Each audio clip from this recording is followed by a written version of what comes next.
तो अभी हम आ गए हैं पुराना बस स्टैंड रावण दहन के लिए। इसके पहले पुलिस ग्राउंड गए थे। पुलिस ग्राउंड का रावण दहन काफ़ी जल्दी हो गया, इसलिए वहाँ देख नहीं पाए। तो ये है पुराना बस स्टैंड का रावण, और यहाँ भी बहुत ज़्यादा भीड़ हो गया है। संक्षिप्त संबोधन है तो आज के हमारे विशिष्ट अतिथि भाई विजय केसरवानी से निवेदन कि आकर हमें अपना संबोधन प्रदान करें। अध्यक्ष जिला कांग्रेस कमेटी बिलासपुर भाई श्री विजय केसरवानी जी। सभी श्रद्धालुओं से निवेदन किया अपने अतिथि का जोरदार स्वागत तालियों की गड़गड़ाहट के साथ। अरे अभी तो पुलिस लाइन तक आवाज ही नहीं है हम लोगों की।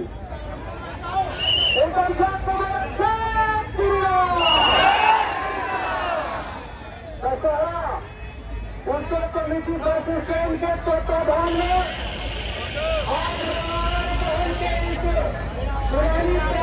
बस स्टैंड के इस विशाल रावण दहन में उपस्थित आज के मुख्य अतिथि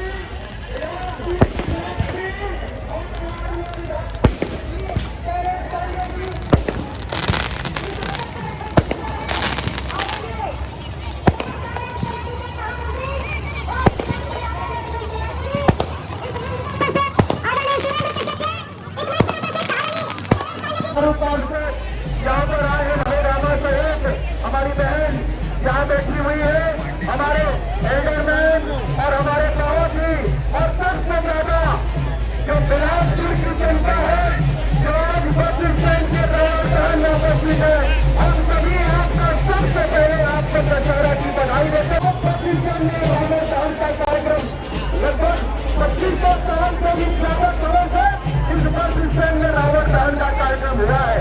हम भगवान से प्रार्थना करते हैं कि जितने भी लोग यहाँ पर हैं, आपके परिवार में खुशहाली आए इस नवरात्रि पर्व पर, इस दशहरा पर्व पर आपका जीवन मंगल में हो, और इस कोरोना काल में जो भी आपको परेशानियों का सामना करना पड़ा, आपके परिवार को, आपके भाई को, आपके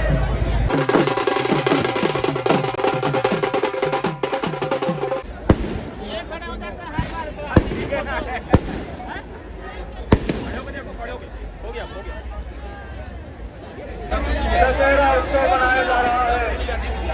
आज हमारे बिलासपुर के बस स्टैंड में दशहरा उत्सव कार्यक्रम में उपस्थित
फाइनली रावण जल चुका है। मैं भाई को डिस्टर्ब कर दिया, भाई बोले जय जवाहर जय छत्तीसगढ़।